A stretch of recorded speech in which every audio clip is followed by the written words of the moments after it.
ಬಿಡದಿ ಟೌನ್ಶಿಪ್ಪನ್ನು ವಿರೋಧಿಸುತ್ತಿರುವ ಸ್ಥಳೀಯ ರೈತರ ಆಕ್ರೋಶ ದಿನದಿಂದ ದಿನಕ್ಕೆ ಹೆಚ್ಚಾಗ್ತಿದೆ.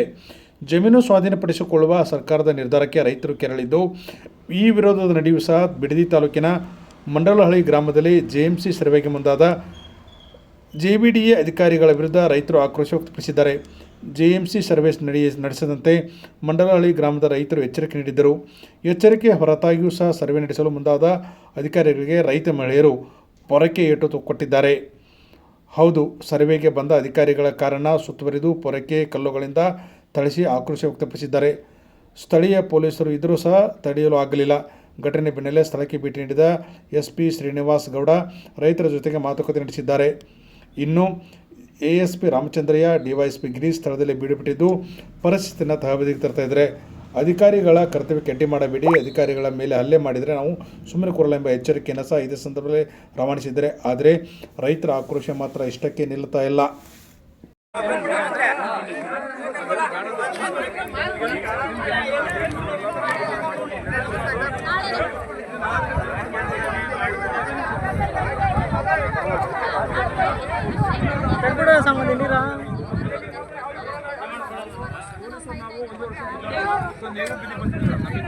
ನಾವು ಬಿದ್ದಿದ್ದೀವಿ, ಪೊಲೀಸರು ದಯವಿಟ್ಟು ನಾವು ನಿಮ್ಮ ಬೇಡ ಬಂದರೆ ಸಂಬಳ ಕೊಡ್ತಾರೆ, ಬಿಡ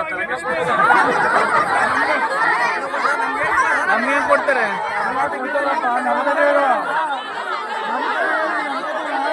ನಾವು ಬೆಳಿದವ್ರು ನೀವು ಸಂಬಳ ಕೊಟ್ಟರೆ ಏನು ಪ್ರಯತ್ನ ಇಲ್ವಲ್ಲ.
ಮಾತಾಡ್ತವ್ರೆ, ಇವ್ರು ಕರ್ಕೊಂಡ್ಬಂದು ಇದು ಮಾಡ್ತವ್ರೆ.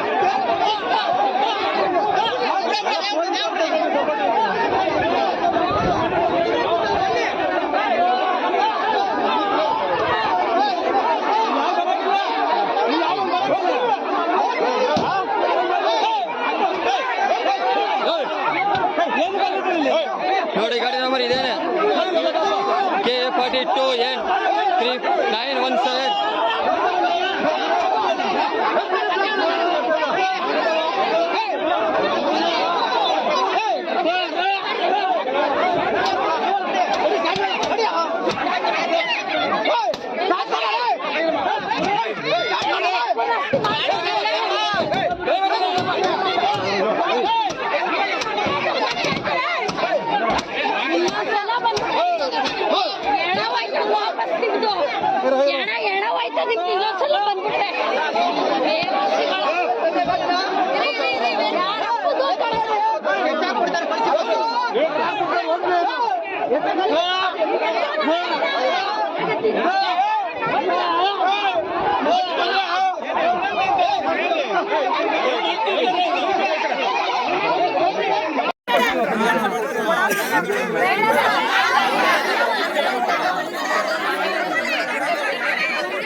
ಅವ್ರ ಕೊಟ್ಕೋತಾರೋ ಮಾರ್ಕೋತಾರೋ ಅಕ್ಟರ್ ಮಾಡ್ಕೋತಾರೋ ನೀವು ಕೊಟ್ಕೊಂಡು ಮಾಡ್ಕೊಂಡು ನಾವೇನು ವಿರೋಧ ಮಾಡಲ್ಲ.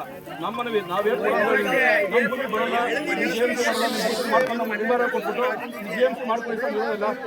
ನಾವು ಅಬ್ಜೆಕ್ಷನ್ ಕೊಟ್ಕೊಂಡು ಅದಕ್ಕೆ ಸರ್ಕಾರ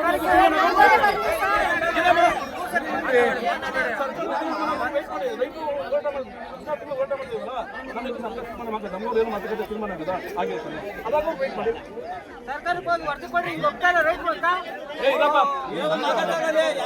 ಅವರು ಮೇಲಧಿಕಾರಿ ಆದೇಶ ಮಾಡಿ ಡ್ಯೂಟಿ ಮಾಡಕ್ ಬಂದವ್ರೆ. ಇವ್ರ ಜಗಳ ಮಾಡೋದಲ್ಲ, ಜಗಳ ಮಾಡಕ್ಕೆ ಬಂದಿಲ್ಲ. ಇಲ್ಲಿ ಪರಾಜಯ ಎರಡು ಇದೆ. ವಾತಾವರಣಗಳು ತುಂಬಾ ಸರಿ ಇಲ್ಲ. ಇಂಥ ಪರಿಸ್ಥಿತಿಯಲ್ಲಿ ಪೊಲೀಸರು ಇಟ್ಕೊಂಡು ಬೇಕು ಬಡವರು ಅಣ್ಣ ತಮ್ಮ ಕಿತ್ತಾಡ್ಕೊಂಡು ಅಣ್ಣ ಬೇಕು ನಮ್ಮಂದ್ರೆ ಸಂಬಂಧಗಳು ಹಾಳಾಗೋದು. ಹಳ್ಳಿಗಳಲ್ಲೂ ಇನ್ನೂ ನೆಮ್ಮದಿ ಇಲ್ಲ. ದಯವಿಟ್ಟು ಮನವಿ ಮಾಡ್ತೀವಿ, ಸರ್ಕಾರದಲ್ಲಿ ತೀರ್ಮಾನ ಆಗೋದು ಎಲ್ಲ ಒಂದು ತೀರ್ಮಾನ ಆಗೋವರೆಗೂ ದಯವಿಟ್ಟು ಶಾಂತಿ ಸರ್ಕಾರ ತೀರ್ಮಾನ ನಮ್ಮ ನಾವು ಅಬ್ಜೆಕ್ಷನ್ ಕೊಟ್ಟೋಣ ಉತ್ತರ ಏನು ಕೊಟ್ಟಿದ್ರ ಮಾತಾಡ್ತಾ ಇದ್ದೆ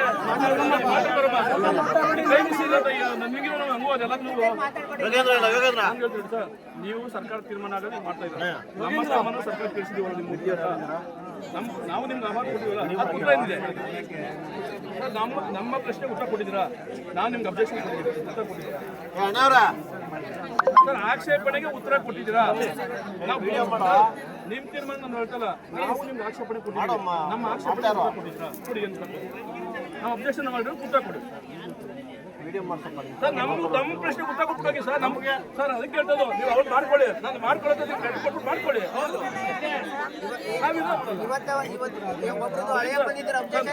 ಪರಿಸ್ಥಿತಿ ಅಂತ ಗೊತ್ತು, ಎಲ್ಲ ವಸ್ತು ಗೊತ್ತು. ಇಲ್ಲಿ ರಾಮನಗರ ಬಂದು 7 ವರ್ಷ ರಾಮನಗರ ತನಕ ಬಿಟ್ಟಿದ್ದೀರಾ. ನಿಮ್ಮ ಪ್ರಶ್ನೆ ಅರ್ಥ ಆಗ್ತದೆ. ನಾವು ಕೇಳೋದು ಗೊತ್ತಾ, ನೀವು ಕನ್ಸಲ್ಟ್ ಕೊಟ್ಟು ನಾವು GMC ಮಾಡ್ಕೋತೀರೋ, ಪರಿಹಾರ ಇಟ್ಕೋತೀರೋ, ಚುಚ್ಚುಕರಣೆ ಮಾಡ್ತೀರೋ, ಪೇಷನ್ ಏನಾದ್ರು ಕೇಳಲ್ಲ. ಬಟ್ ನಾವೇನು ಅಬ್ಜೆಕ್ಷನ್ ಕೊಟ್ಟು ನಾವು ಭೂಮಿ ಕೊಡು ಅಂತ ಹೇಳಿದ್ವಿ, ನಮ್ಗೆ ಉತ್ತರ ಕೊಟ್ಟು ರೈಟಿಂಗ್ ಉತ್ತರ ಕೊಟ್ಬಿಟ್ಟು ನೀವೇನಾದ್ರು ಮಾಡ್ತೀವಿ. ನಮ್ದು ಇನ್ನೇನು ಕೇಳೋದಿಲ್ಲ ಅಷ್ಟೇ. ನಾವು ಯಾವುದೇ ಕಾರಣಕ್ಕೂ ಅವ್ರು ಆ ಕಡೆ ಅವ್ರು ಒಪ್ಕೊಂಡಿರೋ ರೈತರು ನಮ್ಮ ಶತ್ರುಗಳಲ್ಲ, ಅವ್ರನ್ನ ಮಾಡ್ತಂದ್ರೆ ನಾವು ಅವ್ರನ್ನ ಜಗಳ ಮಾಡಕ್ ಬಿಡಬೇಡಿ. ಉದಾಹರಣೆಗೆ ಒಬ್ರು ಅರ್ಷದ್ ಬಂದಿದ್ದೀರಿ, ಅವ್ರದೇ ಅವ್ರ ಅಕ್ಕನೇ ಅಬ್ಜೆಕ್ಷನ್ ಮಾಡಕ್ ಬಂದವ್ರಿಗೆ ಜಗಳ ಮಾಡೋದು ಬೇಡ ಸರ್. ಸುಮ್ಮನೆ ಇಷ್ಟರ ಪೊಲೀಸ್ ಡ್ಯೂಟಿ ಮಾಡಿ ರೈತರುಗಳು ಹಳ್ಳಿ ಜಗಳ ಮಾಡೋದಕ್ಕೆ ಪರ ವಿರೋಧ ಮಾಡಿ ಅಡ್ಮಿಟ್ ಮಾಡಬೇಡಿ. ಈಗಾಗಲೇ ಸಾಕಾಗ 16 ತಿಂಗಳು ಗುದ್ದಾಡಿದ್ವಿ, ಬೀದಿ ಕೂತಿದ್ವಿ, ಹೆಣ್ಮಕ್ಳು ಬೀದಿ ಬಂದವ್ರೆ. 16 ತಿಂಗಳು ಹೆಣ್ಮಕ್ಳು ರಸ್ತೆ ಕೂತ್ರು, ಯಾರು ಬಂದು ಏನಾದ್ರು ರಸ್ತೆ ಮಲಗವ್ರೆ, ಸೊಳ್ಳೆ ಮಲಗವ್ರೆ, ಬೇಕಾದ್ರೆ ಕೂತವ್ರೆ. ಒಬ್ಬ ಮಹಿಳೆಗೆ ಯಾರೋ ಒಂದು ಗೌರವ ಕೊಡ್ತಾರೆ ಇದು ಸರ್ಕಾರ. ಅವ್ರ ಮನುಷ್ಯರು ಅಂದ್ರೆ ಅವ್ರಿಗೆ ಭೂಮಿ ಇಲ್ವಾ, ಅವ್ರ ದಿನ ಇಲ್ವಾ, ಅಸ್ತಿತ್ವ ಇಲ್ವಾ, ಅವ್ರನ್ನ ಎತ್ತಿ ಕೊಡ್ಬೇಕಲ್ಲ. ನಾವು ಕೇಳ್ಕೊಳ್ಳೋದು ಒಪ್ಪಿರೋ ಜಮೀನು GMC ಮಾಡ್ಕೊಂಡ್ರೆ ಮಾಡಿ, ಒಪ್ಪಿರೋ ಜಮೀನಿಗೆ ನಾನು ನಿಮ್ಮ ಮಗ ಕೊಟ್ಟು ನೀವು ಏನಾದ್ರು ಮಾಡ್ಕೊಳ್ಳಿ. ನಾವು ನಿಮ್ಗೆ ಕೇಳೋದು ಬೇಕಾದ್ರೆ ನಿಮ್ಗೆ ನಾವೇ ಬದುಕಬೇಕಾ, ಊಟ ನಾವೇ ಮಾಡ್ಕೊಡ್ತೀವಿ. ನಮ್ಮ ಕನ್ಸಲ್ಟ್ ಸ್ವಲ್ಪ ಕೊಡಿ. ನಾವು ಇಲ್ಲವ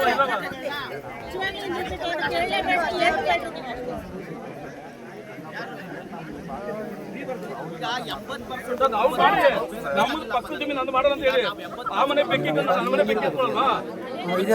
ಬೆಂಕಿ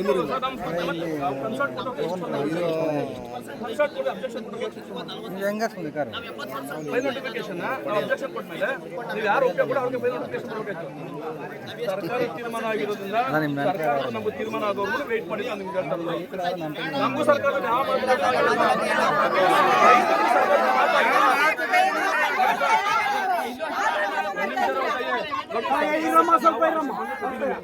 ನಿಮಗೂ ಕೊಟ್ಟಿದ್ದು GBD ಕೊಟ್ಟಿದ್ದೀವಿ, ಜಿಲ್ಲಾಧಿಕಾರಿ ಕೊಟ್ಟಿದ್ದೀವಿ, ಮುಖ್ಯಮಂತ್ರಿ ಕೊಟ್ಟಿದ್ದೀವಿ, ರಾಜ್ಯಪಾಲ ಕೊಟ್ಟಿದ್ದೀವಿ, ಉಪಮುಖ್ಯಮಂತ್ರಿ ಕೊಟ್ಟಿದ್ದೀವಿ, ಶಾಸಕರು ಕೊಟ್ಟಿದ್ದೀವಿ. ಇಷ್ಟು ಮನವಿಗಳಿಗೂ ಇಲ್ಲಿವರೆಗೂ ಯಾವುದೇ ಉತ್ತರ ಒಂದೇ ಒಂದು ಉತ್ತರ ಕೊಡಿ.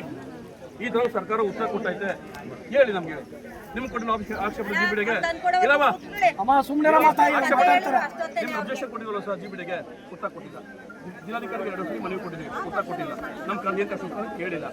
ಶಾಸಕರಿಗೆ 2 ಬಾರಿ ಕೊಟ್ಟಿದ್ದೀವಿ, ಉಪಮುಖ್ಯಮಂತ್ರಿ ಕೊಟ್ಟಿದ್ದೀವಿ, ಮುಖ್ಯಮಂತ್ರಿ ಕೊಟ್ಟು ರಾಜ್ಯಪಾಲ ಯಾರು ಕೊಡೋಕೆ ಮನವಿ ಇದ್ದಾವೆ ಹೇಳಿ ಸರ್. ನೀವು ಯಾರು ಮನವಿ ಕೊಡಬೇಕು? ಇಷ್ಟನ್ನ ಯಾರು ಒಂದೇ ಒಂದು ಉತ್ತರ ಬಂದು ಹೇಳಿ ನಮ್ಗೆ. ಇಲ್ಲ ಇದು ಇದಕ್ಕೂ ಮೀರ್ತು ಅಂದ್ರೆ ರಾಷ್ಟ್ರಪತಿಗೆ ದಯಾಮರಣ ಪತ್ರ ಬರೀತೀವಿ ಅಷ್ಟೇ.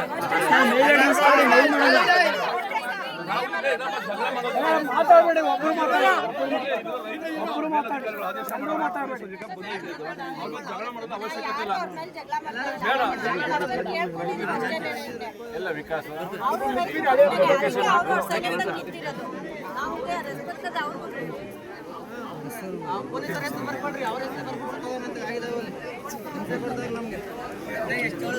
ಎಷ್ಟೊತ್ತು ಅಜ್ಜಿ ಮೊಮ್ಮಕ್ಕಳು ಕತೆ ಹೇಳ್ತಾರಲ್ಲ, ಕತೆ ಹೇಳ್ತಾ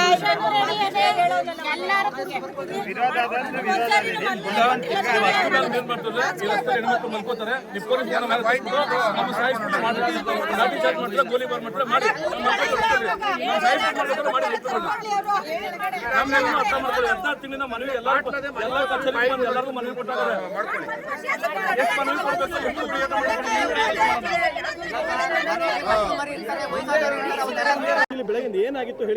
ಸರ್, ಈಗ ಬೆಳಗ್ಗೆ 11 ಗಂಟೆಗೆ ಪೊಲೀಸ್ ನಮ್ಮ DYSP ಶ್ರೀನಿವಾಸ್ ನಮ್ಮ ಹತ್ರ ಬಂದಿದ್ರು. JMC ಮಾಡೋಕ್ಕೆ ಒಪ್ಕೊಂಡಿರೋಂಥ ಕೆಲವರು ಜಮೀನು ಏನಿದ್ರೆ ಅವ್ರನ್ನ JMC ಮಾಡೋಕ್ಕೆ ನೀವು ಅವಕಾಶ ಮಾಡಿಕೊಡ್ಬೇಕು, ಅವ್ರು ತಡಿಬಾರ್ದು ಅಂತ ಕೇಳಿದ್ರು. ನಾವು ಬೆಳಗ್ಗೆನೇ ಬೈರಮಂಗಲ ಸರ್ಕಲ್ ಕ್ಲಿಯರಾಗಿ ಹೇಳಿದ್ವಿ ಅವ್ರಿಗೆ. ಸೊ ಒಪ್ಪಿರೋರು ಎಷ್ಟು ಜನ ಇದ್ದಾರೆ, ಒಪ್ಪಿಲ್ಲ ಎಷ್ಟು ಜನ ಒಂದು ಭಾಗ. ಯಾರು ಒಪ್ಪೋರು ಅವ್ರು ಮಾತ್ರ ಭೂಮಿ ತಗೊಳ್ಳಿ, ಅವ್ರು JMC ಮಾಡ್ಕೊಳ್ಳಿ, ಅವ್ರು ಪರಿಹಾರ ನೀಡಿ, ನಮ್ಗೆ ವಿರೋಧ ಇಲ್ಲ. ಈಗ ಚೆಕ್ ವಿತರಣೆ ಮಾಡಿದ್ರೆ ಏನು ಅವ್ರನ್ನ ಪ್ರಶ್ನೆ ಮಾಡಿದ್ದೀವಿ, ಯಾಕೆ ಕೊಟ್ರಿ ಅಂತ ಕೇಳಿದ್ದೀವ. JMC ಮಾಡಿದ್ರು ಮಾಡ್ಕೊಳ್ಳಿ. ಯಾರು ಬೇಡ ಅಂತ ನಾವು ಲಿಖಿತವಾಗಿ ಕೊಟ್ಟಿದ್ದೀವಿ. ನಮಗೆ ಒಂದು ನಿಂಬರ ಕೊಡಿಸಿ ಜಿಲ್ಲಾಧಿಕಾರಿ ಅವರಿಂದ, ಯಾರು ನಮಗೆ JMC ಮಾಡೋದು ಬೇಡ, ನಮ್ಮ ಭೂಮಿ ಬೇಡ ಅಂತಿದ್ದೀವಿ. ಹೇಳಿದ ಹಿಂದೆ ಜಿಲ್ಲಾಧಿಕಾರಿ ನವೆಂಬರ್ 6ನೇ ತಾರೀಕು ನಡೆದ ಸಭೆಯಲ್ಲಿ ಕನ್ಸಲ್ಟಿಂಗ್ ಅಕ್ವೇಷನ್ ಅಂತ ಒಂದು ಪದ ಬಳಸಿದ್ದಾರೆ, ಒಪ್ಪಿಗೆ ಮೇಲೆ ಭೂಸ್ವಾಧೀನ ಅಂತ. ಯಾರು ಒಪ್ಪಿಗೆ ಕೊಟ್ಟರೋ ಭೂಮಿ ತಗೋತೀವಿ, ಯಾರು ಒಪ್ಪಿಲ್ಲ ಭೂಮಿ ಬಿಡ್ತೀವಿ. ಅಥವಾ ನಾವೇ ನಿಮ್ಮ ಒಂದು ಮನವಿ ಕೊಟ್ಟಿದ್ದೀವಿ ಅಥವಾ ಆಕ್ಷೇಪಣೆ ಕೊಟ್ಟಿದ್ದೀವಿ, ನಮಗೆ ಒಂದು ಲಿಖಿತವಾಗಿ ಉತ್ತರ ಕೊಡಿ. ನಿಮ್ಮ ಭೂಮಿ ನಿಮ್ಮ ಒಪ್ಪಿಲ್ಲ, ನೀವು ಕೊಟ್ಟರೆ ನಾವು ತೊಗೋತೀವಿ, ನೀವು ಕೊಡಲ್ಲ ನಿಮ್ಮ ಭೂಮಿ ಬಿಡ್ತೀವಿ, ನಿಮ್ಮ JMC ಮಾಡಲ್ಲ ಮತ್ತು ಭೂಸ್ವಾಧೀನ ಮಾಡ್ಕೊಂಡು ನಮ್ಗೊಂದು ಲಿಖಿತವಾಗಿ ಉತ್ತರ ಕೊಟ್ಬಿಟ್ಟು ನೀವು JMC ಮಾಡಿಸೋದ್ರೆ ಸಂತೋಷ ಮಾಡಿ. ನಿಮಗೆ ಪೊಲೀಸ್ ಭದ್ರತೆ ನಾವೇ ರೈತರಿಗೆ ಭದ್ರತೆ ಕೊಟ್ಟು ಅವ್ರ ಭದ್ರತೆ ಕೊಟ್ಟು JMC ಮಾಡಿಸ್ತೀವಿ, ನಾವು ಯಾರಿಗೂ ತೊಂದರೆ ಕೊಡಲ್ಲ. ಬಟ್ ಒಂದು ಲ್ಯಾಂಡ್ ಹೋದಾಗ 4 ಜನ ರೈತರಲ್ಲಿ ಮಧ್ಯದಲ್ಲಿ ಒಬ್ಬ ಕೊಟ್ಟು ಸುತ್ತ 3 ಜನ ಇದ್ದಾಗ ಅವ್ರು 3 ಜನಕ್ಕೂ ಇದನ್ನು ತೊಂದರೆ ಆಗುತ್ತೆ. ಹಂಗೆ ನಮ್ಗೆ ಲಿಖಿತವಾಗಿ ಉತ್ತರ ಕೊಟ್ಬಿಟ್ಟು ಜಿಲ್ಲಾಧಿಕಾರಿಯಿಂದ ಅಥವಾ GBD ಆಯುಕ್ತನ ಉತ್ತರ ಕೊಟ್ಬಿಟ್ಟು ನೀವು JMC ಮಾಡ್ಕೊಳ್ಳಿ. ಅದು ಮಿತಿ ಮೀರಿ ನೀವು JMC ಮಾಡ್ತೀನಿ ಅಂತ ಅಂದರೆ ನಾವು ನಿಜವಾಗ್ಲೂ ಖಂಡಿತವಾಗಿ ತಡಿತೀವಿ ಅನ್ನೋ ವಿಚಾರನ ಬೆಳಗ್ಗೆ ಮಾರ್ನಿಂಗ್ ಹೇಳ್ದೋ. ಅಷ್ಟು ಹೇಳಿದ್ರು ಸಹ ಅವರು ಪೊಲೀಸರು ಬರೋದು ತಗೊಂಡು JMC ಮಾಡೋಕ್ಕೆ ಬಂದರು. ಪ್ರಾರಂಭ ಅಂತಂದರೆ ಏನಾಯಿತು ಅಂತಂದರೆ ಅಲ್ಲಿ ನಮ್ಮ ಒಬ್ಬರು ಸರ್ಕಲ್ ಇನ್ಸ್ಪೆಕ್ಟ್ರು ಮತ್ತು GBDಯಲ್ಲಿ ಒಬ್ಬರು ಅಧಿಕಾರಿ, ಉನ್ನತ ಅಧಿಕಾರಿ ಬಂದಿರು. ಸೊ ಅಧಿಕಾರಿಗಳು ತಾವು ಚರ್ಚೆ ಮಾಡ್ತಿದ್ದೋ, ಏನು ಹಿಂಗೆ ಸಾಧಕ ಬಾಧಕ ಚರ್ಚೆ ಮಾಡೋದು ಆಯಿತು. ಮೇಲಧಿಕಾರಿಗಳು ತಾವು ಮಾತಾಡ್ತೀವಿ, ವೆಯ್ಟ್ ಮಾಡಿ ಅಂದ್ಬಿಟ್ಟು ನಮ್ಮ ತಾವು ಸಭೆ ಮಾಡ್ತಾಯಿದ್ರು. ಒಂದು ಭಾಗ, ಇನ್ನೊಂದು ಭಾಗ ಇನ್ನೊಂದು 300 ಮೀಟ್ರ್ ದೂರದಲ್ಲಿ ರೈತ ತಂಡನ ಬಿಟ್ಟು JMC ಮಾಡಿಸ್ತಾವ್ರೆ. ನಮ್ಗೆ ಗೊತ್ತಾಗಲಿಲ್ಲ. ರೈತರಿಗೂ ಮತ್ತು ಪೊಲೀಸರಿಗೂ ಮತ್ತು GBD ಅಧಿಕಾರಿಗಳು ಚರ್ಚೆ ಇದ್ದಾಗ ನಾವು ಕೂತಿದ್ದೀವಿ 1 ಅವರ್. ಅಲ್ಲಿ ನೋಡೋ ಮಾಹಿತಿನೇ ಇಲ್ಲ, JMC ಮಾಡಿಸ್ತಾಯಿದ್ರು. ಅಲ್ಲಿಂದ ಗೊತ್ತಂತ ಕೆಲವು ರೈತರುಗಳು ಮತ್ತು ಮಹಿಳೆಯರು ಹೋಗಿ ತಡೆಯುವಂಥ ಪ್ರಯತ್ನ ಮಾಡೋರು. ಆ ತಡೆಯುವಂಥ ಸಮಯದಲ್ಲಿ GBDಯಿಂದ ಬಂದಂಥ JMC ಅಧಿಕಾರಿಗಳು ನಮ್ಮ ಮಹಿಳೆಯರ ಮೇಲೆ ಮತ್ತು ನಮ್ಮ ರೈತರ ಮೇಲೆ ತುಂಬ ಕೆಟ್ಟದಾಗೆ ಅವಾಚ್ಯ ಬೈಯೋದು, ಇನ್ನೊಂದು ಟೆಂಪ್ಟ್ ಮಾಡೋರು. ಉದ್ದೇಶ ಏನಂದರೆ ಪೊಲೀಸರು ಲಾಠಿ ಚಾರ್ಜ್ ಮಾಡಲಿ, ಗಲಾಟೆ ಮಾಡಲಿ, ಇಲ್ಲೇನೋ ಒಂದು ದಿವಸ ಪರಿಸ್ಥಿತಿ ಸ್ಟಾರ್ಟ್ ಆಗಬೇಕು ಅಂದ್ಬಿಟ್ಟು ತುಂಬ ಕೆಲವು ಕೆಟ್ಟ ಪದಗಳನ್ನ ಬಳಸಿ ಮಹಿಳೆಯರ ಮೇಲೆ ಮಾತಾಡೋರು. ಆ ಆವೇಶದಲ್ಲಿ ಮಹಿಳೆಯರು ಸ್ವಲ್ಪ ಪರ್ಕೆಯಲ್ಲಿ ಆ JMC ಗಾಡಿಗಳ ಮೇಲೆ ನಮ್ಗೆ ಯಾಕೆ ಹಿಂಗೆ ಬೈತೀರೋ, ನೀವು JMC ಮಾಡೋಕ್ಕೆ ಬಂದಿರೋ, ಜಗಳ ಮಾಡೋಕ್ಕೆ ಬಂದಿರೋ ಅಂತ ಒಂದಿಷ್ಟು ಘರ್ಷಣೆಗಳಾಯಿತು. ನಂತರ ಪೊಲೀಸರು ಏನು ಮಾತುಕತೆ ನಡೀತಿದ್ರು, ನಾವು ಪೊಲೀಸರು ಬಂದು ಮೇಲೆ ತಿಳಿ ಮಾಡಿದ್ದೀವಿ. ಇದು ವಾಸ್ತು ಅಂಶ ಸರ್. ಈಗ ನಾಳೆಯಿಂದ ಅವರು ಸಭೆಗೆ ಬಂದರೆ ಏನು ಈಗ SP ಅವ್ರ ಸಾಹೇಬರು ನಮ್ಮ ಚರ್ಚೆ 3 ಬಾರಿ ಸಭೆ ಮಾಡಿದ್ರು. ಈಗ 1 ಅವರಿಂದ ಅವ್ರು ಕ್ಲಿಯರಾಗಿ ಅವರು ಅದನ್ನು ಹೇಳಿದ್ರು, JMC ಒಪ್ಪಿರೋರು ಮಾಡ್ಬೋದು, ನಿಮ್ದೇನು ಅಭ್ಯಂತರ ಇಲ್ವಾ, ಮಾಡಿಸಿ ಅಂತ ಹೇಳಿದ್ರು. ನಮ್ಮ JMC ಮಾಡ್ಸೋಕ್ಕೆ ವಿರೋಧ ಇಲ್ಲ. ನಮ್ಮ ಜಮೀನಿಗೆ ನಾವು ಕೊಡಲ್ಲ ಅಂತಿದ್ದೀವಿ, ನಮ್ಗೆ ನಿಂಬರ ಕೊಡಿಸ್ಬಿಟ್ಟು ನೀವು ಮಾಡಿಸಿ ಅಂತ ಹೇಳಿದ್ದೀವಿ. DC ಹತ್ರ ಮಾತ್ರ ನಿರ್ಧಾರ ತಗೊಂಡು ನಾವು ಹೇಳ್ತೀವಿ ಅಂತ ಹೇಳಿದ್ದಾರೆ. ಈಗ ಆಯಿತು ಅಂತ ಹೇಳಿದ್ದೀವಿ. ಜಿಲ್ಲಾಧಿಕಾರಿಯವರು ನಮಗೆ ಯಾರು ಒಪ್ಪಿದವರು JMC ಮಾಡ್ಕೊಳ್ಳಿ, ಯಾರು ಒಪ್ಪಿಲ್ಲ ಅವ್ರಿಗೆ ನಿಂಬರ ನಿಮ್ಮ JMC ಮಾಡಲ್ಲ ಅಥವಾ ನಿಮಗೆ ನಿಮ್ಮ ಭೂಸ್ವಾಧೀನ ಅಂತಿಮ ಕ್ರಿಯೆ ಇನ್ನೊಂದು ಮತ್ತೊಂದು ಪ್ರಕ್ರಿಯೆಗಳು ಮಾಡಲ್ಲ ಅಂತ ಅವ್ರೇನೋ ಜಿಲ್ಲಾಧಿಕಾರಿಯವರು ಕೊಟ್ಟರೆ ಖಂಡಿತವಾಗ ಅವ್ರು JMC ಮಾಡ್ಕೊಳ್ಳಿ. ಇಲ್ಲ ಇವತ್ತೇನು ಪ್ರತಿಭಟನೆ ದೊಡ್ಡ ಮಟ್ಟಕ್ಕೆ ಹೋಗುತ್ತೆ ಸರ್. ಅದೇ ಅವ್ರ ಎಂಡೋಸ್ಮೆಂಟ್ ಕೊಡೋಕ್ಕೆ ಅವಕಾಶ ಇಲ್ಲ ಅಂತ ಹೇಳೋದಂಥ ಸಂದರ್ಭದಲ್ಲಿ ಸರ್ ನಮ್ಮ ಹೋರಾಟ ಸ್ಪಂದಿಸಲಿಲ್ಲ ಅಂದರೆ ಕಳೆದ ವಾರ ನಿಮಗೆ ಗೊತ್ತು, ಶಾಸಕರ ಹತ್ರ ಸಭೆಗಳಾಗಿದೆ. ಶಾಸಕರು ಸಹ ತಮ್ಮ ಮಾಧ್ಯಮದ ಮುಂದೆ ಹೇಳಿದ್ದಾರೆ, ಮುಖ್ಯಮಂತ್ರಿ ಹತ್ರ ನಿಮ್ಮ ಅಹವಾಲು ನಾನು ಹೇಳ್ತೀನಿ, ಚರ್ಚೆ ಮಾಡ್ತೀನಿ, ನಿಮ್ಮ ಮನವಿ ಕೊಡ್ತೀನಿ, CM ಹತ್ರ ಕೊಡ್ತೀವಿ, ಹೋಗಿ ಸರ್ಕಾರ ಲೆವೆಲ್ ಚರ್ಚೆ ಮಾಡಿ ಅವಕಾಶ ಮಾಡಿ ಅಲ್ಲಿ ತೀರ್ಮಾನ ಮಾಡಿ ಅಂತ ಹೇಳಿದ್ದಾರೆ. ಅಲ್ಲಿ ತೀರ್ಮಾನ ಮಾಡೋದು ಇರಬೇಕಾಗಿತ್ತು ಇವರು. ಸೊ ಸರ್ಕಾರ ಲೆವೆಲ್ ನಮಗೂ ರೈತರಿಗೂ ಹೋರಾಟ ನಡೀತಿರೋದು, ರೈತ ಹೊಸ ಸರ್ಕಾರ ತೀರ್ಮಾನ ಆಗೋರು ವೆಯ್ಟ್ ಮಾಡಬೇಕು. ಅವರು ಅದ್ಮೀರಿ ಪೊಲೀಸ್ ಅದೇ ನಮಗೆ ಸರ್ಕಾರ ಅದೇ ಕಾನೂನು ಅದೇ ಅಧಿಕಾರ ಅದೇ ಅಂದ್ಬಿಟ್ಟು ದುರುಪಯೋಗ ಪಡ್ಕೊಳ್ಳೋಕೋರೆ ರೈತರು ಉಗ್ರವಾದ ಪ್ರತಿಭಟನೆ ಮಾಡ್ತೀವಿ.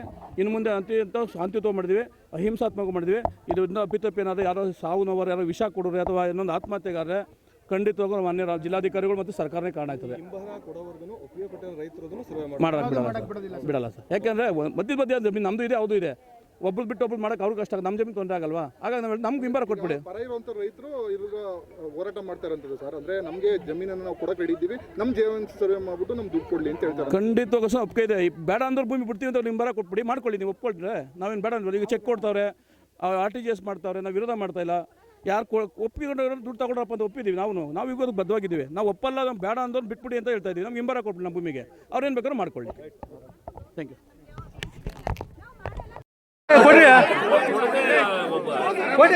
ನಮ್ಮ ಲೆಕ್ಕ ತೋರಿಸಿ DC ಕಡೆಯಿಂದ ಪರ್ಮಿಷನ್ ತೋರಿಸಿ.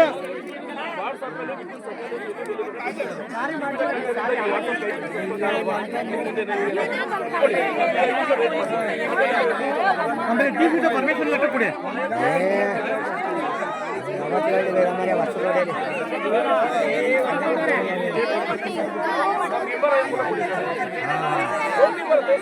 ನೋಡ್ರಿ ಪ್ರಕಾಶ್ ಹೇಳ್ಕೊಳ್ತಾರೆ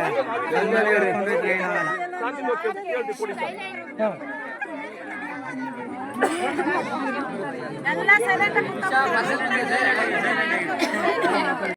ಆದ್ದರಿಂದ ಬರ್ತಕ್ಕಂಥ ಬೇರೆ ಜಿಲ್ಲೆಗಳನ್ನು ತಂದುಕೊಳ್ಳಲು ತೋರಿಸುವಾಗ ಸರ್ಕಾರ ಅಭಿವೃದ್ಧಿಸ್ತಕ್ಕಂಥವರು ಸರ್ಕಾರ ಮಾತಾಡೋಕ್ಕೆಲ್ಲ ಈ ಬದಲಿಸರಂಟು ಪೊಲೀಸ್ ಇಲಾಖೆಯನ್ನು ನಮಗೆ ಯಾವುದೇ ಕಾರಣಕ್ಕೂ ಅಲ್ಲಿಂದ ಬರ್ತಕ್ಕಂಥ ರೈತರು ಇವತ್ತೆಲ್ಲ ನಾಳೆಯಿಂದ ಕೂಡ ತೊಂದರೆ ಕೊಡೋದಾದರೆ ನಾವು ಸುಮ್ಮನೆ ಮೇಲೆ ನಾವು ಅಲ್ಲಲ್ಲೇ ನಮ್ಮ ಜಿಲ್ಲೆ ಮೇಲೆ ರಸ್ತೆಯನ್ನು ಬಂದು ಮಾಡ್ತೀವಿ. ಆಮೇಲೆ ಮುಖ್ಯಮಂತ್ರಿ ತಾಕತ್ತಿಲ್ಲ ಅಂತ ನಾವು ತೋರಿಸ್ಕೊಳ್ತೀವಿ. ಈ ಮುಖ್ಯಮಂತ್ರಿ ಬಂದು ಬಂದಿಲ್ಲ ಅಂದ್ರೆ ಇವತ್ತು ಹಲ್ಲಾರ ಕಲ್ಲಾರ ಹೋಗ್ತಾ ಇದೆ. ಇವತ್ತು ಬೆಂಗಳೂರು ಗ್ರಾಮಾಂತರ ಜಿಲ್ಲೆ ಇಲ್ಲಿ ಬೆಂಗಳೂರಿನ ಗ್ರಾಮ ಪಂಚಾಯತಿ ವ್ಯವಸ್ಥೆಯಲ್ಲಿ ಹಲ್ಲಾರ ಕಲ್ಲಾರ ಮಾಡೋಕ್ಕೋಸ್ಕರ ಮುಖ್ಯಮಂತ್ರಿ ಆಗಬೇಕಂತಾರೆ. ಈ ಹಲ್ಲಾರ ಕಲ್ಲಾರ ಇನ್ನೊಂದು ಸಚಿವರಾಗಿ ರೈತರ ರೈತರ ಕೂಲಿಯನ್ನ ಬಲವಂತವಾಗಿ ಒದಗಿಸಲಿಕ್ಕೆ ಏನಿವತ್ತು ಒಂದು GBDA ವತಿಯಿಂದ JMC ಸರ್ವೆ ಆಗ್ತಿತ್ತು. ಆ ಸರ್ವೆಗೆ ಏನು ಲೋಕಲ್ ರೈತರುಗಳು ಇದ್ದಾರೆ ಮತ್ತು ಜೊತೆಗೆ ಹೊರಗಡೆಯಿಂದ ಬಂದಿರುವಂತಹ ರೈತರುಗಳಿದ್ದಾರೆ, ಅವರುಗಳೆಲ್ಲ ಏನು ಅಡ್ಡಪಡಿಸಿದ್ದಾರೆ. ಅದ್ರ ಬಗ್ಗೆ ಇಮಿಡಿಯೇಟಾಗಿ ನಾವು ಆ್ಯಕ್ಷನ್ ತೊಗೊಂಡಿದ್ದೀವಿ. ಒಂದು FIR ಕೂಡ ದಾಖಲೆ ಮಾಡಿದ್ದೀವಿ. ಫರ್ದರ್ ಏನು ಪ್ರೊಟೆಸ್ಟ್ ಮಾಡ್ತಿದ್ದಾರೆ ಆ ಪ್ರೊಟೆಸ್ಟ್ ಅವ್ರನ್ನ ಮನವೊಲಿಸೋಕ್ಕೆ ಪ್ರಯತ್ನ ಪಟ್ಟಿದ್ದೀವಿ. ಬಟ್ ಅವರು ಸದ್ಯಕ್ಕೆ ಯಾವುದೇ ರೀತಿಯಾದಂಥ ಮನವೊಲಿಕೆಗೆ ಅವರು ಒಪ್ಪಿಲ್ಲ. ಅವ್ರದ್ದೇನು ಬೇಡಿಕೆಗಳಿದೆ ಅವರು ಹೇಳಿದ್ದಾರೆ. ಬಟ್ ಅದು ಕಾನೂನಿನ ಚೌಕಟ್ಟಿನಲ್ಲಿ ಇದೆಯೋ ಇಲ್ವೋ ಅದನ್ನು ಸಂಬಂಧಪಟ್ಟ ಅಧಿಕಾರಿಗಳು ಸೂಕ್ತ ಡಿಸಿಷನ್ ತೊಗೊಂಡು ಅವರು ಅದನ್ನು ತಿಳಿಸ್ಬೇಕಾಗಿರುತ್ತದೆ. ಬಟ್ ಏನು ಗೌರ್ಮೆಂಟ್ ಕೆಲಸಕ್ಕೆ ಅಡ್ಡಪಡಿಸಿದ್ದಾರೆ, ಜೊತೆಗೆ ಏನು ನಮ್ಮ ಪೊಲೀಸಿಗೆ ಕೆಲವು ಸಿಬ್ಬಂದಿಗಳಿಗೆ ಕಲ್ಲಲ್ಲಿ ಹೊಡೆದಿದ್ದಾರೆ, ಅದ್ರ ಬಗ್ಗೆ ನಾವು ಆಲ್ರೆಡಿ ಕೇಸ್ ಮಾಡಿದ್ದೀವಿ. ಫರ್ದರ್ ತನಿಖೆಯನ್ನು ಕೂಡ ನಾವು ಮುಂದುವರಿಸ್ತೀವಿ. ಸರ್, ಏನೇನೆಲ್ಲ ಡ್ಯಾಮೇಜ್ ಆಗಿದೆ? ಸೊ ಇವತ್ತು ಯಾರು ರೈತರ ಸರ್ವೆಗೆ ಬಂದಿದ್ರು ಸರ್, ಒಪ್ಪಿದವರು ಅಂತದ ಒಪ್ಪಿಲ್ದ ಆಮೇಲೆ ಯಾರ್ಯಾರಿಗೆಲ್ಲ ಹೀಟ್ ಆಗಿದೆ ಸರ್, ಏನು ಡ್ಯಾಮೇಜ್ ಆಗಿದೆ ಸರ್? ಒಂದು 2 ಪ್ರೈವೇಟ್ ವೆಹಿಕಲ್ಸ್ಗಳದ್ದು ಗಾಜುಗಳನ್ನ ಪುಡಿ ಮಾಡಿದ್ದಾರೆ. ಜೊತೆಗೆ ನಮ್ಮ 3 ಸಿಬ್ಬಂದಿಗಳಿಗೆ ಏಟಾಗಿದೆ. ಒಬ್ಬರು DYSPಗೆ ಮತ್ತು ಒಬ್ಬರು ಇನ್ಸ್ಪೆಕ್ಟ್ರಿಗೆ ಮತ್ತು ಒಬ್ಬರು ಸಿಬ್ಬಂದಿಗೆ ಏಟ್ ಬಿದ್ದಿದೆ. ಏನು GBDA ಕಡೆಯಿಂದ ಸರ್ವೆಗೆ ಬಂದಂಥ ಕೆಲವು ಅಧಿಕಾರಿಗಳಿಗೆ ಗೆರಾವ್ ಮಾಡಿ ಮುತ್ತಿಗೆ ಮಾಡಿ ಹಾಕಿದ್ದಾರೆ. ಇದ್ರ ಬಗ್ಗೆ ಎಲ್ಲ ನಾವು ಆ್ಯಕ್ಷನ್ ತೊಗೊಳ್ತಾ ಇದ್ದೀವಿ. ಅದು ರೆವೆನ್ಯೂ ಇಲಾಖೆಯಿಂದ ಅದೇನು ಕಂಪ್ಲೇಂಟ್ ಕೊಡ್ತಿದ್ದಾರೆ ಅದ್ರ ಬಗ್ಗೆ ನಾವು ಎಷ್ಟು ಜನದ ಮೇಲೆ ಮಾಡ್ತಾ ಇದ್ದೀರಿ ಸರ್? ಸದ್ಯಕ್ಕೆ ಅವರು ಕಂಪ್ಲೇಂಟ್ ಬಗ್ಗೆ ಏನು ಅವರು ಎಲ್ಲ ಸುಮಾರು ಜನ ರೈತರು ಅಂತ ಕೊಟ್ಟಿದ್ದಾರೆ. ಸುಮಾರು ಮೀನ್ಸ್ ಎಷ್ಟು ಜನ ಸರ್? 50, 100 ಎಷ್ಟು ಜನ ಸರ್? ಸ್ಪಷ್ಟವಾಗಿ ಅವರು ಯಾವುದೇ ನಂಬರನ್ನು ತಿಳಿಸಿಲ್ಲ. ಹಲವಾರು ಜನ ಅಂತ ಹೇಳಿದ್ದಾರೆ. ಅವ್ರ ಬಗ್ಗೆ ನಾವು ಕ್ರಮ ಸರ್. ಇವತ್ತು ಎಲ್ಲಿಗೆ ಸರ್ವೆ ಮಾಡೋಕ್ಕೆ ಬಂದಿದ್ದು ಸರ್? ಏನು ಸರ್? ಮಂಡಳಿ ದೊಡ್ಡಿಲ್ಲಿ ಏನಿದೆ ಅಲ್ಲಿ ಸರ್ವೆ ಮಾಡೋಕ್ಕೆ ಬಂದಿದ್ದಾರೆ.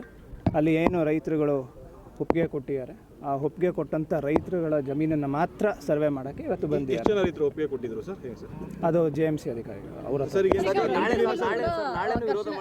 ರೈತರು ಕೂಡ ತಳ್ಳಾಟ ಮಾಡಿರುವಂಥದ್ದು, ಒಬ್ಬರು ಅಸ್ವಸ್ಥ ಆಗಿರುವಂಥದ್ದು, ಅದ್ರ ಬಗ್ಗೆ ಏನು ಕ್ರಮ ಸರ್?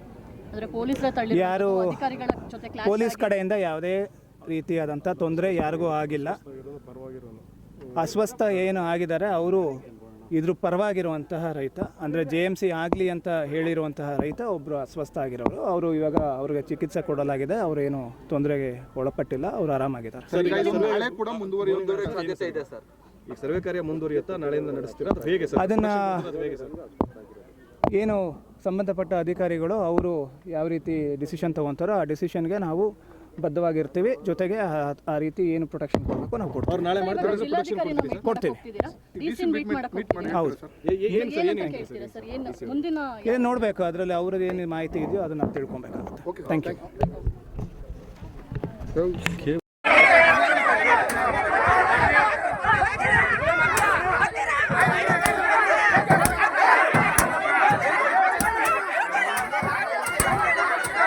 ಹಾಕಿ ಹಾಕಿ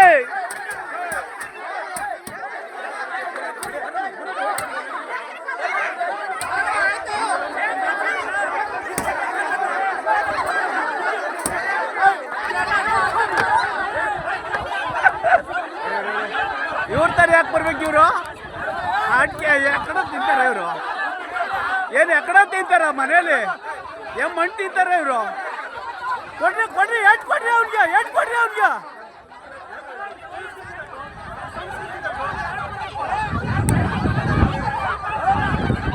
ಏ ಹೊಟ್ಟೆ ಅಂತ ಎಕ್ಕಡ ತಿಂತಾರೆ ಇವರು ಮಣ್ಣು ತಿನ್ನಲ್ವೇ ಇಟ್ಟು ಇವರು ಓ ಯಾವ ಹೆಣ್ಮಕ್ಳು ಮನೇಲಿ ಇರ್ಬೇಕಾಯ್ತು ಇಟ್ಟುಣ್ಣಲ್ವ ಅವರು ಹೆಣ್ಮಕ್ಳು ಅಂತ ಹೆಣ್ಮಕ್ಳು ಮನೇಲಿ ಇರ್ಬೇಕು ಕೆಲ್ಸಕ್ಕೆ ಬರ್ಬಾರ್ದು ಇವ್ರಿಗೆ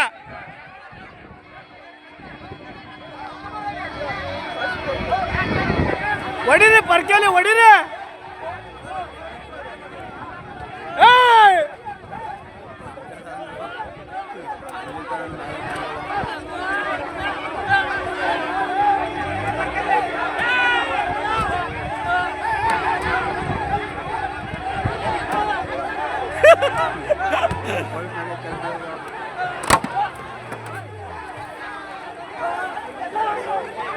ವಿಡಿಯೋ ಏನು